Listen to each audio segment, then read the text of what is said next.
ঘটনা ঘটছে না, ঘটনাগুলো ঘটানো হচ্ছে। বারবার কলেজগুলোতে এই ধরনের যে ঘটনাগুলো ঘটছে, এটা আমাদের লজ্জা। এটা বাইরের দেশ আমাদের যেমন শিক্ষা ব্যবস্থাটাকে মানে ভালো মনে করে, যে অন্য শিক্ষা ব্যবস্থা থেকে পশ্চিমবঙ্গের শিক্ষা ব্যবস্থাটা ভালো, সেইখানে আমাদের শিক্ষা প্রতিষ্ঠানগুলোর যে দুর্নাম আরও ছড়িয়ে পড়বে বাইরের দেশে। এটা আরজি কর যে এত বড় একটা শিক্ষা প্রতিষ্ঠান, সেখানে এরকম একটা ঘটনা ঘটেছিল, সেটার জন্যই তো এত প্রতিবাদ, এত আন্দোলন হয়েছিল, কিন্তু লাভ কী হলো? এটা আমি কোনো রাজনৈতিক রং হিসাবে বলবো না। যারা এই ধরনের অপরাধের সঙ্গে জড়িত তাদের দৃষ্টান্তমূলক শাস্তি দেওয়া উচিত।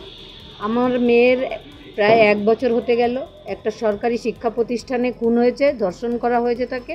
আমরা এখনও আসল অপরাধীদের খুঁজেই পাইনি।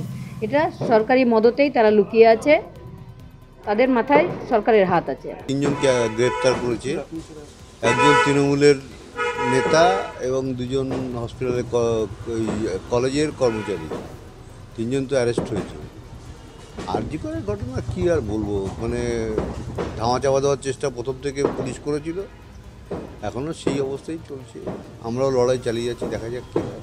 ক্ষমতা টাকার অপব্যবহার এত বেড়ে গেছে, সেই কারণেই সব ঘটনাগুলো ঘটছে। সব জায়গায় সরকারের গাফিলতি, সরকার কোথাও নজর দেয় না, যার অপরাধীদের প্রশ্রয় দেয়, এটাই হলো প্রমাণ।